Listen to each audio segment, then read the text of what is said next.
4 months after leaving me for a Tesla guy because I wasn't successful enough, my ex sat down and said, "I'm pregnant, and my family thinks you should step up. Please help." I just listened quietly. She still didn't know who actually owned the plaza she was standing in. I'm 28, and I'm dealing with a situation that's got me questioning everything I thought I knew about relationships and what people actually value in them. I was with Cassidy for 16 months. Met her through mutual friends. Really thought we had something solid. She's 26, works in social media marketing, smart and funny, and the type of person who lights up when she talks about things she's passionate about. Here's the thing though, I live pretty modestly despite doing well for myself. I drive a 2019 Toyota Camry, live in a studio apartment downtown, shop at Target, that kind of stuff. Nothing fancy, but comfortable. It's not that I can't afford better, I just don't see the point in flashy displays of wealth. I'd rather invest my money than wear it. Cassidy started having issues with this around the 1-year mark. She'd make comments about how we never went to nice restaurants, how embarrassing it was when her friends' boyfriends drove BMWs and took them on expensive vacations. I tried to explain that I preferred experiences over things, that money wasn't everything, but she'd just roll her eyes and say I didn't understand what it meant to invest in our relationship. The breaking point came 4 months ago when she sat me down and said she needed to be honest about something. She'd been thinking about our future, and she didn't see how we could build the life she wanted together. "I need someone who can provide the lifestyle I want," she said. "Not just scraping by, but actually having nice things, being able to travel, living somewhere I'm not embarrassed to bring people." I told her I wasn't scraping by, that I was financially secure, but she cut me off. "Trent, you drive a 4-year-old Toyota and live in 600 square feet. I've seen your apartment. I know what you make. I need someone who's actually successful, not just getting by." That hurt, obviously, but what hurt more was realizing she'd been evaluating our relationship based on external markers instead of how we actually were together. We had great conversations, laughed constantly, supported each other through stressful times, but apparently that didn't matter if I wasn't driving the right car. 2 weeks later, she started dating Preston. Guy she'd met at some networking event, drove a Tesla, lived in a penthouse, took her to all the places she'd been wanting to go. She posted about it constantly, the fancy dinners, weekend trips, designer bags he'd buy her. I'm not gonna lie, it messed me up for a while. I spent a lot of time wondering if I'd been too stubborn, if I should have been more willing to show off what I had. But after a few months of therapy and really thinking about it, I realized something important. If someone needs you to prove your worth through material things, they're not actually choosing you. They're choosing your lifestyle. I spent the last 4 months working on myself, reconnected with friends I'd lost touch with during the relationship, threw myself into my business, started dating again. I felt like I was finally in a good place. So anyway, something happened today that's got me questioning everything I thought I knew about that whole situation. Not sure if I'm being petty or just protecting myself, but I need some outside perspective before I make any decisions. Without going into too much detail yet, let's just say Cassidy found out some information about my financial situation that she didn't have before, and now she's very interested in having a conversation about what went wrong between us. Part of me wants to hear her out, because I did care about her and there were genuinely good parts of our relationship. But another part of me feels like if someone rejects you based on what they think your financial situation is, their sudden interest when that changes tells you everything you need to know about their priorities. Eta for not wanting to give someone a second chance when they made it clear that money was more important to them than actually being with me. Update 1. I wasn't planning to post an update this soon, but the situation escalated in a way I wasn't expecting, and I need to process what happened. Tuesday afternoon, Cassidy showed up at my work. Said she'd left something in my car back when we were dating and wanted to pick it up. I thought it was weird timing, 4 months later, but whatever. I told her to meet me at the shop. Here's what I haven't mentioned before. When I said I work in automotive, I wasn't exactly lying, but I wasn't telling the whole story either. I don't just work at an auto shop. I own Morrison Plaza, 6 businesses including the auto repair shop, a detail center, a parts store, a cafe, a fitness studio, and a small office complex. I started the auto shop when I was 22, with money I'd saved from working construction through college. Turned out I had a good eye for location and business development. The plaza generates more in a month than most people make in a year. But I've always kept that information private because I wanted to know people were interested in me, not my bank account. So Cassidy pulls up Tuesday expecting to find me in coveralls changing oil, and instead she walks into a full business operation. My business manager Idris was there going over quarterly reports. There's signage everywhere with my name on it, and I'm clearly not just an employee. The look on her face when she realized what she was seeing. I've never seen someone's entire worldview shift that fast.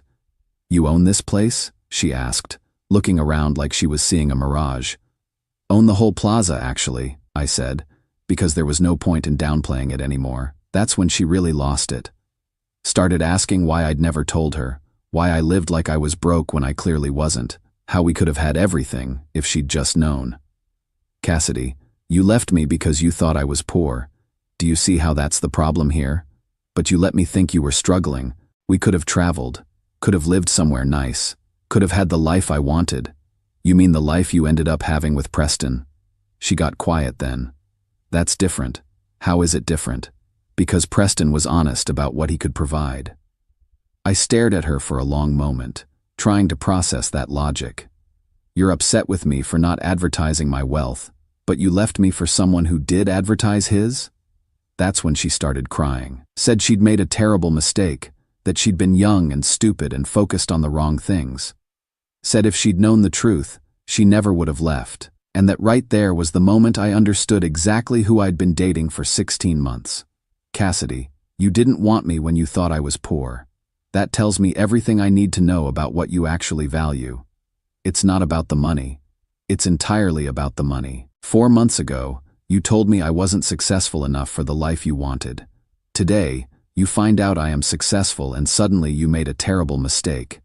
If I'd been genuinely poor, would you be here right now?"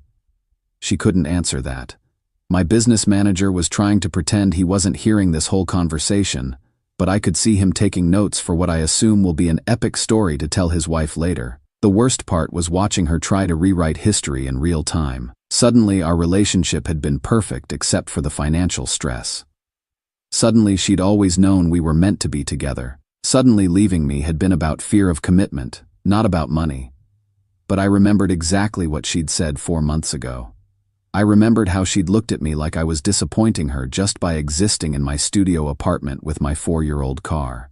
"I need to think about this," I told her, which was the kindest way I could find to say absolutely not. She left her number and asked me to call her when I was ready to talk about giving us another chance. I haven't called. Here's what I keep coming back to. If someone's feelings about you change based on your bank account, they were never really about you in the first place. She didn't fall back in love with me. She fell in love with the lifestyle she thought she'd missed out on. My friend Kale thinks I should hear her out, says people can change, and maybe she learned something from dating Preston. But I can't get past the timing. It wasn't seeing me again that made her realize she missed me. It was seeing my financial statements. Edit. A lot of people are asking about Preston. Honestly, I don't know what happened there. Cassidy didn't offer details and I didn't ask. But if she's suddenly wanting to reconnect with me, I'm guessing that situation didn't work out the way she hoped. Edit 2. To those saying I should have been more transparent about my finances, maybe, but I've learned that leading with money attracts the wrong kind of attention. I wanted someone to choose me for who I am, not what I have. Edit 3. Someone asked if I'm going to change how I present myself going forward. Probably not. The right person will care about my character first, my bank account second. Cassidy had it backwards. Update 2. I thought the story was over after my last update. I was wrong. Cassidy called me last Thursday night. Said she had something important to tell me and could we please meet for coffee. Against my better judgment, I agreed. She looked different when I saw her, nervous in a way I'd never seen before. We made small talk for a few minutes before she dropped the bomb. "I'm pregnant." My first thought was wondering why she was telling me this, since we haven't been together in 4 months and hadn't been intimate for longer than that before the breakup. "Congratulations," I said. "Is Preston excited?" That's when her face crumpled. "Preston's gone. When I told him about the baby, he just disappeared. Turned out he was living on maxed-out credit cards and his Tesla was leased. When reality hit, he bailed. I felt bad for her, genuinely. Nobody deserves to be abandoned when they're pregnant. But I still didn't understand why she was telling me. Then she said something that made my blood run cold. "Trent, I know this is a lot to ask, but I keep thinking about what you said about building a life together. About experiences over things. I was wrong to leave you, and I'm hoping maybe we could try again. The three of us." It took me a minute to process what she was suggesting. "Cassidy, are you asking me to help you raise Preston's baby? I'm asking the man I love to help me raise our child. Our child. I'm not the father. Not biologically, no, but you could be. We could be a family. You said yourself that you have the means to provide, and I know now that stuff doesn't matter as much as I thought it did." I stared at her across the table, trying to understand how we'd gotten to this moment. "Let me get this straight. You left me because you didn't think I could provide the lifestyle you wanted. Now you want me to help raise another man's child because you found out I actually can provide that lifestyle? It's not about the money. Cassidy, everything with you is about money. 4 months ago, you told me I wasn't successful enough. 2 weeks ago, you wanted me back because you found out I was more successful than you thought. Now you want me to financially support you and a baby that isn't mine because the actual father can't afford to." She started crying then. Said I was being cruel, that she'd learned from her mistakes, that she genuinely wanted to build something real with me. "If money doesn't matter to you now," I said, "then you should be fine raising this baby on your own. You have a good job, supportive family. You don't need me. But I want you. I want us. You want my bank account and the security it represents. If I'd stayed the person you thought I was, modest income, studio apartment, old car, would you be here asking me to raise Preston's baby?" She couldn't answer that either. The conversation got worse from there. She started talking about how we'd been so good together, how she'd made a mistake leaving, how this could be our chance to start fresh. But every argument she made came back to stability, security, being able to provide. Then she said something that really pissed me off. "My family thinks you should step up. They said if you really care about me, you'd want to help, especially since you have the means." Your family knows about this conversation? They know I'm pregnant, and they know Preston left. They think you'd be a good father. So now I'm not just dealing with Cassidy's manipulation, but family pressure too. Like I'm somehow obligated to rescue her because I happen to be financially stable. I told her I needed time to think, but honestly, I don't need time. I need her to understand that you can't build a relationship on financial convenience. The most frustrating part is that there's a small part of me that genuinely cares about her and feels terrible that she's in this situation. We did have good times together, and she's going to be a single mom, which is never easy. But I keep coming back to the same question. If I were actually poor, would she be here? And the answer is obviously no. My friend Silas thinks I should just block her number and move on. Says she's trying to manipulate me using guilt and family pressure. But it's harder than that when you have history with someone and they're in genuine trouble. I don't know. Maybe I'm being too harsh. But I can't shake the feeling that if I say yes to this, I'll be setting a precedent where she gets to leave me when someone better comes along, then return when she needs something. Edit. A lot of people are asking if I think she's genuinely changed. Honestly, I think she's genuinely scared, but being scared doesn't automatically make someone a better partner. Edit 2. To those saying I should help because it's the right thing to do, I disagree. The right thing is for the baby's father to step up. I'm not responsible for cleaning up Preston's mess. Edit 3. Someone pointed out that her family pressuring me to step up is pretty telling about their values too. They see a wealthy guy and think he should fix their daughter's problems. That's not how relationships work. Final update.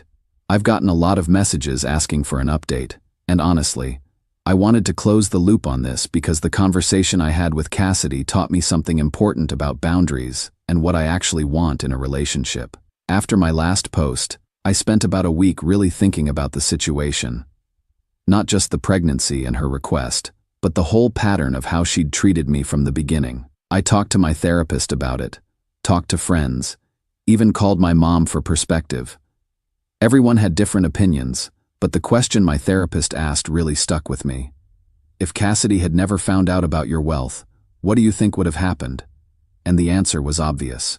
She would have stayed with Preston until he couldn't provide what she wanted anymore, then moved on to someone else. I would never have heard from her again. That realization made the whole situation clear for me. Last week, I asked Cassidy to meet me for coffee one more time. I wanted to have a final conversation where I could be completely honest about where I stood. I've been thinking about what you asked, I told her, and I need you to understand something about why my answer is no. She immediately started to interrupt, but I kept going. You left me because you thought I was poor. You came back because you found out I wasn't. Now you want me to help raise another man's child because I have the financial means to support all of us. Do you see the pattern here? Trent, I made a mistake. You made a choice. You chose someone based on what you thought he could provide materially. When that didn't work out, you came back to me not because you missed me, but because you realized I could provide what you thought he could. She started crying then, saying she'd learned from her mistakes, that she understood now that money wasn't the most important thing. If money doesn't matter to you now, I said, then prove it. Figure out how to handle this situation without using me as your financial safety net. That's when she got angry. I'm offering you a chance to be a father, to build a family with me. Why can't you see that as a gift instead of some kind of burden? Because you're not offering me a chance to be a father. You're asking me to be a provider. There's a difference. What would you have me do? Raise this baby alone? Yes, if that's what it takes. You're a capable adult with a good job and a supportive family. You don't need me, you want me because it would be easier. The conversation went on for about another hour, with her cycling through different approaches, guilt, manipulation, appeals to what we used to have together. But I kept coming back to the same point. She'd shown me exactly how she valued me, and it was based entirely on what I could provide rather than who I was. I won't be anyone's backup plan, I told her finally. Not when you thought I was poor, and not now that you know I'm not. She left angry, saying I was heartless and selfish and that I'd regret missing out on our chance at happiness. But here's what I've realized. Real love doesn't change based on circumstances. If someone genuinely wants to be with you, they don't leave when things get hard or when someone more appealing comes along. They don't come back only when they need something. The right person will choose you when you're driving a beat-up car and living in a studio apartment. They'll choose you for who you are, not what you can provide. I've started dating again. Someone I met through mutual friends who has no idea about my financial situation and seems genuinely interested in getting to know me as a person. We split dinner bills. She drives a car older than mine, and when I told her I worked in automotive, she didn't ask follow-up questions about my income potential. It's refreshing to be with someone who's interested in my thoughts, my sense of humor, my goals, not my ability to fund a lifestyle. Cassidy texted me last week to say she's moving back to her hometown to be closer to family while she figures things out. I wished her well and meant it. I hope she finds what she's looking for, and I hope the baby is healthy and loved. But I'm glad I stuck to my boundaries. I'm glad I chose self-respect over guilt, and I'm glad I learned the difference between being wanted and being needed for the wrong reasons. 6 months ago, I thought maybe I was too stubborn about money, too private about my success. Now I understand that those things weren't flaws, they were filters. The right person doesn't need to see your bank account to decide you're worth their time. Edit. A lot of people have asked what I learned from this whole experience. Mainly that authenticity attracts authenticity. When you're honest about who you are, not just the successful parts, but the whole person, you find people who want the whole person, not just the successful parts. Edit 2. To those asking if I feel bad about the baby, of course I do. But being concerned about a child's welfare doesn't mean I'm obligated to become that child's stepfather just because I have the financial means to help. Edit 3. 6 months update since people keep asking. Heard through mutual friends that Cassidy's back with her college ex who apparently got his life together recently. Code for inherited money from grandparents. Some people never learn that chasing lifestyle over character always ends the same way. Meanwhile, I'm with someone who insists on splitting dinner checks and drives a car older than mine. Funny how the real thing feels completely different. Edit 4. Final thought. I used to think hiding my wealth was about protecting myself from gold diggers. Now I understand it's about finding someone who values what actually matters. Money is a tool, not a measure of worth. The person who understands that difference is the person worth building something real with.